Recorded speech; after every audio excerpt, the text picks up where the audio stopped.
smaller business tend to be owner dependent. Yeah. And so the owner entrepreneur, they had a great idea. They're a real good salesperson. Whatever that skill is that they have, they use it and they have great success growing a business. But there comes this point, and it can be different depending on the business, but there's this point where they just can't do it all.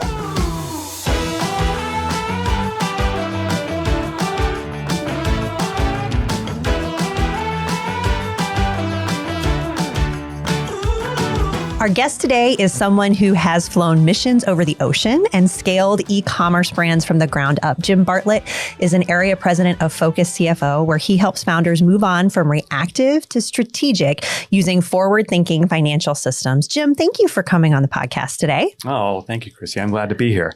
So before Focus CFO, I know you were at Staples, before Staples, before Vineyard Fresh, which I know is another organization. You were a Navy mission commander and then an entrepreneur. So what was your first real step into entrepreneurship and what pulled you in?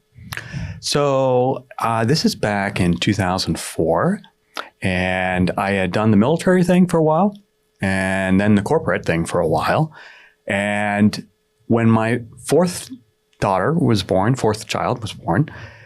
my wife and I at the time were like, okay, what's next? And I decided at that time, I wanted to do something different. I wanted to do something on my own. Okay. So in 2004, I started up an e-commerce retail business in the sporting goods space. And that's what it began. And I had that business for about 12 years. Wow. And you exited? I did. Went through replay the tape, 2004. There was this thing called Google AdWords. Ooh. And that's what I used to grow the business. 12 years later, this thing called Amazon had really become dominant in that space. So, in 2016, decided to exit the business and sold it to a larger distributor. What moved you to Focus? So this is about a year ago now. Okay. And I'd had two other entrepreneurial experiences in between those two.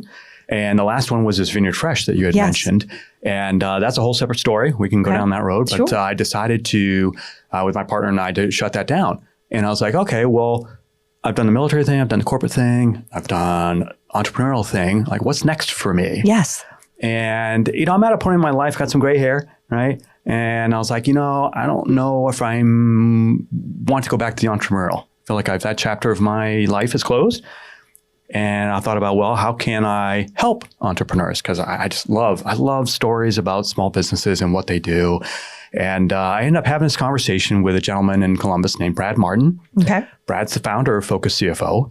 He founded the business in 2001. And so I having a conversation with Brad, hey, is there a way that I can help your clients? And he said, well, you know what? We have this role called area president, and somebody with your background in entrepreneurial space would be terrific, because the role is to go out and meet business owners, talk to them, see what challenges they're having, what pains they have, and see if we can help solve them. And that's what began the conversation. I had no idea a year ago that I'd be sitting here as an area president with Focus CFO. And now you're in the consulting space where you're helping businesses figure out, how to continue to move forward. So I've heard you say a common mistake business owners make is driving while looking in the rearview mirror, checking numbers only at tax time. So what's the very first forward-looking financial habit you encourage those founders that you work with to build? Yeah, I think it's job one for our CFOs when they begin is to, like you said, start looking forward. Cash flow forecast is probably the number one thing. So developing a 13-week cash forecast, and then what we call a DNA model. So how does the business operate? What metrics are there, and how do they relate to each other so that you can understand the business? Those two things, I think, help the owner kind of get their head up. Mm-hmm. And instead of looking at a financial statement of last month's performance, thinking, okay, I have a potential cash issue 8 weeks from now, 12 weeks from now. What can I do about it so that it doesn't become something that's real serious? So just getting that head up and looking forward. Now, and you work with organizations between like 3 million to 30 million, helping with strategic focus around specifically financials, financial management, the things that they need to make good decisions to grow their business. What is it about that 3 million mark in revenue that causes so many businesses to get stuck? Yeah. And I can relate personally. Okay. My e-commerce business, our top was 2.5 million. Mm-hmm. And so I think I saw what happened, and I see this happen every day with people I'm talking to. Smaller business tend to be owner dependent. Yeah. And so the owner entrepreneur, they had a great idea. They're a real good salesperson. Whatever that skill is that they have, they use it and they have great success growing a business. But there comes this point, and it can be different depending on the business, but there's this point where they just can't do it all, right? And that's this inflection point where one of three things happen. One is that it goes south. The other is it just kind of goes sideways. Okay. And the third is if the owner can begin to do things to, delegate, to develop the organization, to get themselves back out of everything that goes on in the business, that's when they have time to refocus back on growth, what got them there, what they're good at. Those are the types of things at that 2 to 3 million point where a lot of owners get stuck and they need help getting out of that. Yeah. A lot of business owners think, I've got a bookkeeper, I've got the CPA, I'm covered. It seems like the main small business mentality, but you say there's still a gap. So what does fractional CFO work? What does focus CFO? How do they play and do the things that others can't? So tell us why it's important. Yeah. Well, so, a business has got to have some sort of an accounting function to pay their bills, right? And or collect money from customers. And just do general accounting work. Yes. So that exists, right? And they also have to comply with tax codes and tax law. So they have a CPA that helps them do that. The gap that I see comes in when, who is doing the real strategic level, forward-looking financial analysis, strategic analysis. And more often than not, that's the owner themselves. And so, you've got the owner who has certain capabilities, and there's this huge gap down to kind of the administrative level of the organization. Okay. And so, the owner is the one who has to do it. And one of two things happens. Either, they do it, in which case they're spending a lot of their time and energy in that space as opposed to growing revenue, or it doesn't get done at all. And more often than not, it just doesn't get done at all. So the reality ends up being that the owner is it's involved in the day-to-day firefighting, working real hard, and nobody's doing the forward-looking strategic level thought. So in the fractional space, fractional CFO can play that role. So they can fill that gap between the owner and the rest of the organization. And it does two things. It frees up a bunch of time that the owner can then do what they do best.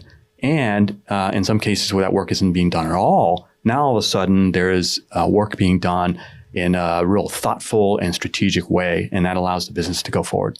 So Jim, you're unique in the fractional CFO space because you've got a lot of entrepreneurial and operational experience. And so how does a CFO with operations experience shift that conversation? And why does it matter when it comes to building a real strategy for an organization? Well, I think this is one of the things that one of Brad Martin's insights was that we want CFOs that are part of our organization to have experience as CFOs inside operating companies. So what you won't see within our group of CFOs are consultants or CPAs.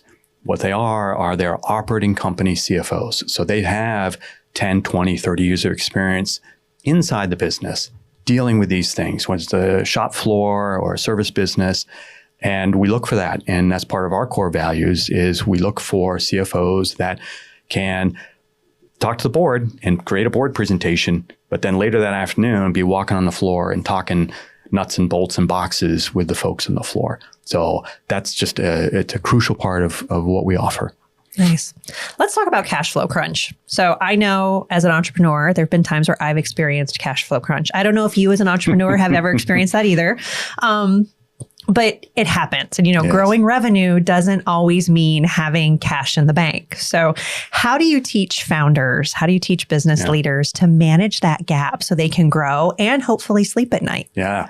I mean, I remember very distinctly growing 30% a year and wondering how I'm going to make payroll next week. I mean, it's this like really kind of ironic situation, but it's fairly common. Yeah, but we don't always talk about it either. No, because it almost feels a little embarrassing, right? I'm growing so fast and that's really sexy and all that stuff. But, cash is king. Cash is what goes to payroll. And that's a different story. And so for us, the key is, again, back to this kind of cash flow forecast, right? So let's get in there, let's start building.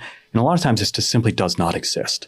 So we go in there and we build this forecast, and it looks at things like inventory, it looks like AR, AP, that cash conversion cycle. What is the business doing with the cash? Where's it going? Yeah. And a lot of times, the owner, they may have a bit of an instinctual sense, but they don't necessarily have the facts of where it's going. And specifically, let's say it's an AR. What's the process that they have? How are they managing it? How are they collecting? These kinds of blocking and tackling, and there's a big pile of inventory out back that's not turning. These things, that's all cash sitting there. So, our guys, they go in, they'll develop that forecast, they'll look at the plan and go, oh my gosh, we've got an issue over here. How we're managing AR needs work, and we need to be more diligent. We need to have different processes on it. And so we look for those opportunities to get the cash back in the business. Let's talk about another undervalued role of CFO, and that is, banking relationships that you have with bankers. How do you translate founder's vision, small business leader, into the kind of risk language that banks trust and fund? Because I think a lot of times business owners can be afraid of communicating with the bank. Well, again, I think it's scary, right? I mean, this is people that are loaning you money. So it's kind of scary. And they talk a whole different language. The role of the CFO is this liaison, right? And so, we develop this trusted relationship with the owner. So the CFO, he or she will understand where the business is going, what it's trying to do, but they also understand, what's the language of a commercial banker and what are they looking for? Whether it's the accuracy and timeliness of the report, the substance of the package, risk identification, mitigation strategies, these things that the CFO can then sit with a business owner, learn, and then turn around and say, okay, well, I know the banker's going to want to hear it in this kind of language, and let me develop the package for the bank that kind of sets them up for success so that it can get through underwriting and ultimately a yes or a better rate. I like what you're talking about because it's giving the perspective of you have the expertise, but you're walking the business owner through the process, making it less scary, helping them understand. And it's going from just, explaining the finances and this is how it works to building relationships and truly leading them through their organization. So let's talk a little bit about leadership if you're okay with that. Oh, yeah. All right. Yeah. So before we do that though, I just say, so one of our core values, we want to be Sherpas. Yes. So if you think of the term Sherpa, right, it's, we want to be the ones carrying the burden, the heavy load, right, of financial analysis, financial planning, reporting. But we're not, up at the top of the mountain taking a selfie, right? We're helping the client climb the mountain, and we're back there kind of carrying the load. And that's one of our core values. It's important to us. I love it. So let's go back to your time in the Navy, because I feel like some of your conversation around, being the Sherpa probably comes a little bit from your experience in the Navy. You've had to make high stakes decisions with incomplete information in your life in the past. So how does that mindset show up in part as you're being a Sherpa, but then also as you're helping business owners manage risk that they may not understand or may not see? Yeah. So I think that, the reality is like the information is never going to be complete, right? You're never going to know the whole story. And even if you do know the whole story, it's the story of today or yesterday or the day before. It's not the story of tomorrow, right? So there's always risk. There's always uncertainty that you're dealing with. And then I think I mentioned earlier this DNA model, right? Yeah. And this is I think of this big, honking Excel with all sorts of inputs that are attempting to describe how does the business function. And this is, it's invaluable information for the owner because it gives the owner knowledge about, okay, you know what, if I do X, the consequence is going to be Y. And so they're able to link these decisions to outcomes.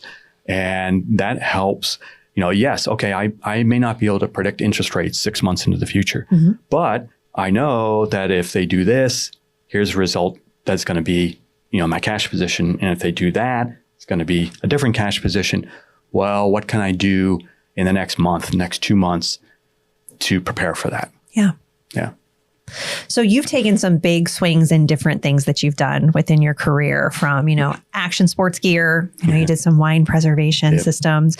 When you're evaluating new business opportunities, whether it's for you or for your clients, what's your go-to filter for deciding whether a niche is worth pursuing? Yeah.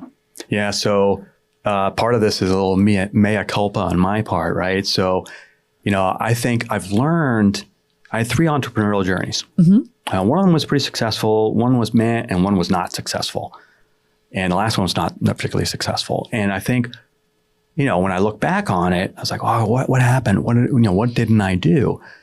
And this, back to your question, I think there's 2 things that I think about and I look for.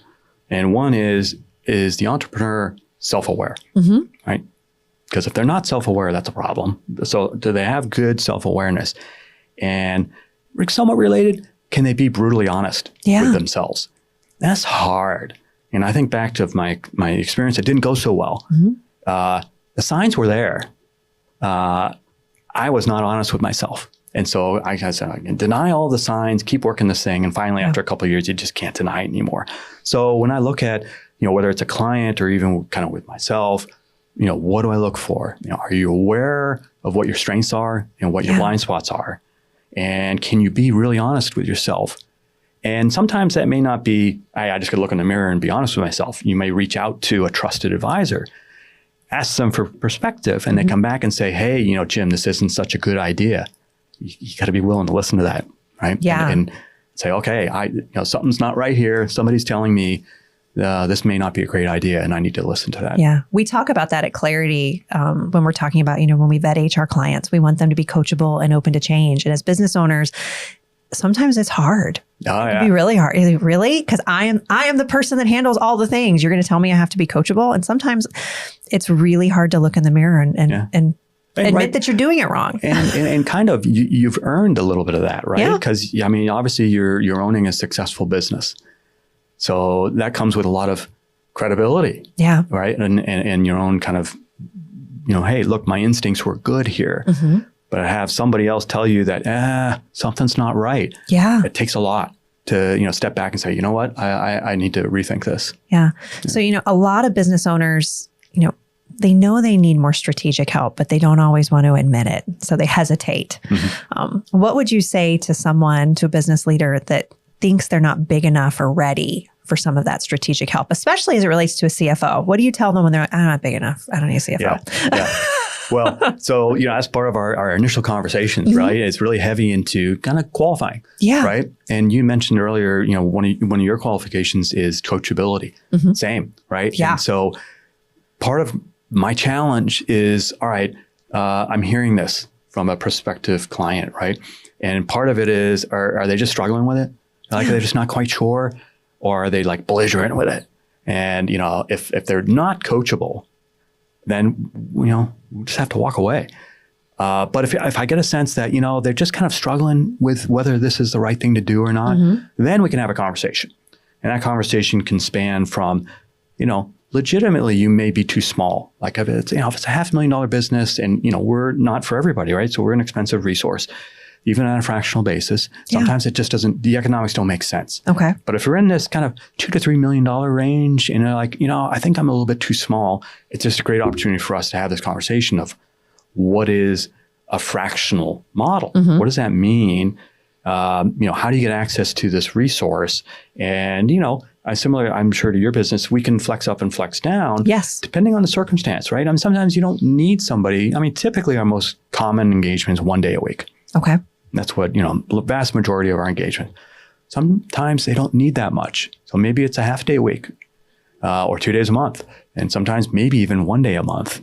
We can flex that. So we try to make the economics make sense to the business owner. But sometimes the solution simply isn't us. We're just not right. And it might be, hey, you really need an accounting manager or maybe a part-time controller. And so, our job as being Sherpas is to, hey, look, we want to solve your problem. That may not be me. And if it's not me, I have people in my network that I think I can introduce you to that are just a better solution for where you're at. Yeah.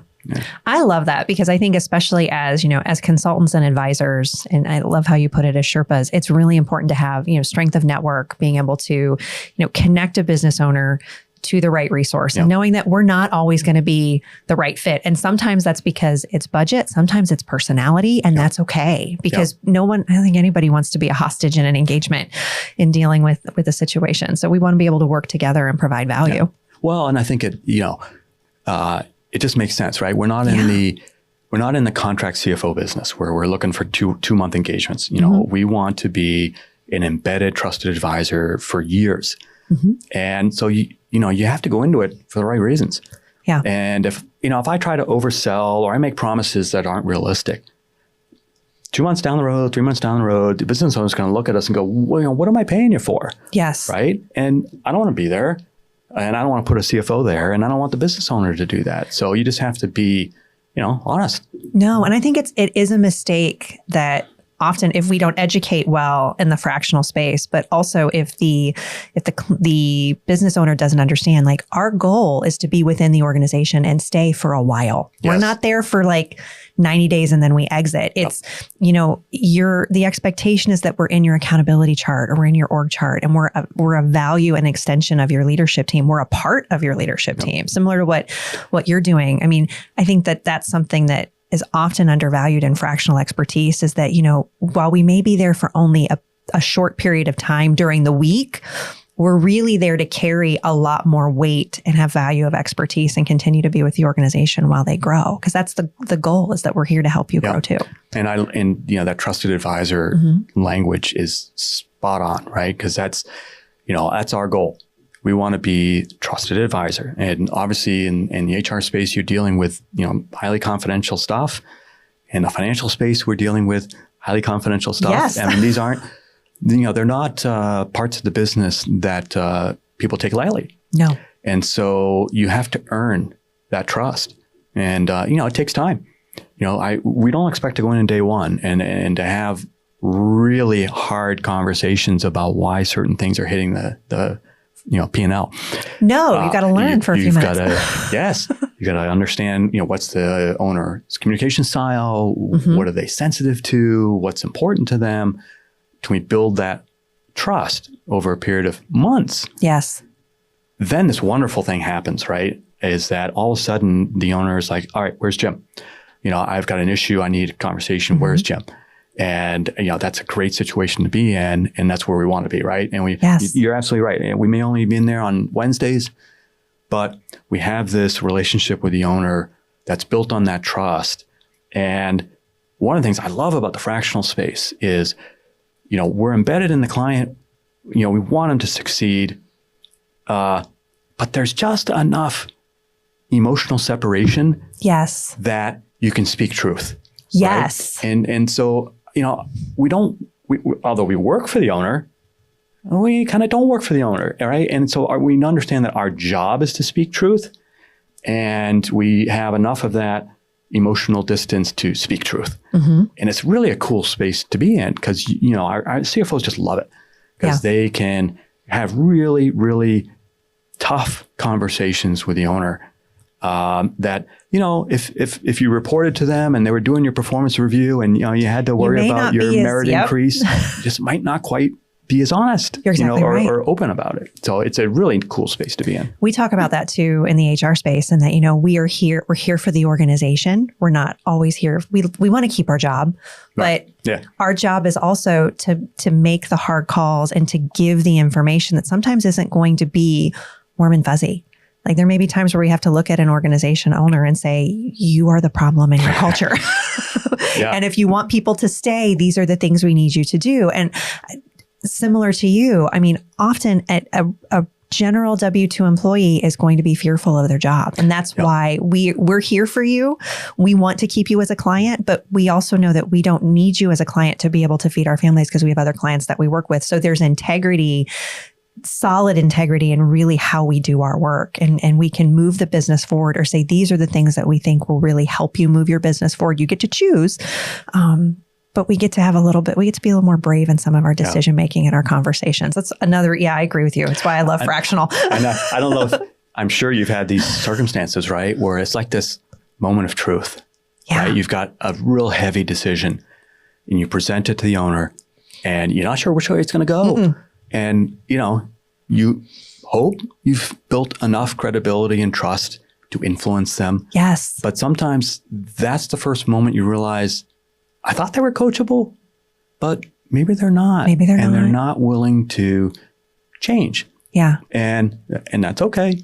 They can do what they want. And then there's a decision back to us, which is, okay, well, we understand now what the limit is. Mm-hmm. And we make a conscious decision. Do we continue to, do this? Or does it not make sense to do this? Are they really coachable? Because everybody says they're coachable, right? Yes. You go through the, discovery and how are you coachable? Of course I am. Of course I am. Yeah. It's like interviewing, right? Yes. But when the real meat hits, then you find out. And then sometimes it's great. Yeah. And it's so rewarding. And then other times it's tough. Yeah. And I think that's a good question to ask yourself as a business leader, especially when you're the owner, when you're the driver, is, how do I take feedback, not just from my team members, like, am I willing to take feedback from my employees? But then when I'm paying for coaching, I'm paying for consulting, I'm paying for someone to occupy a seat that has more experience and depth and breadth. Am I coachable and do I listen? It doesn't mean that I'm always going to do everything that they say, but am I even willing to listen and kind of take some of those hard lessons or that hard advice in? So I encourage you, if that's something that's been a challenge for you as a business leader, that you would, kind of ask yourself that question, think about it. And when someone like Jim or I is having a conversation with you and are you coachable, as we're talking about fractional services, you really think about, what is the real answer? Because just like what you said, just like in an interview, everybody says they're coachable. Well, and I would say even if you're a small business owner out there now and you don't know who that person is that's going to ask you those questions and really kind of force you to evaluate, self-assess. You don't have that person. Find them. Yes. Right. And it doesn't have to be us. It doesn't have to be a fractional. Nope. Certainly that's part of our role, but it might be just a friend, a peer, an advisor of some sort, somebody that challenges you. Because if nobody's challenging you, you might be perfect, but you're probably not, and you're just not getting challenged when you should. Yeah. So Jim, as we're wrapping up the podcast, we ask the same question to all of our guests that are here. And it is, what is one thing that a business owner can do to get 1% better in their business every day? Well, so this is something I've learned in the last year. Okay.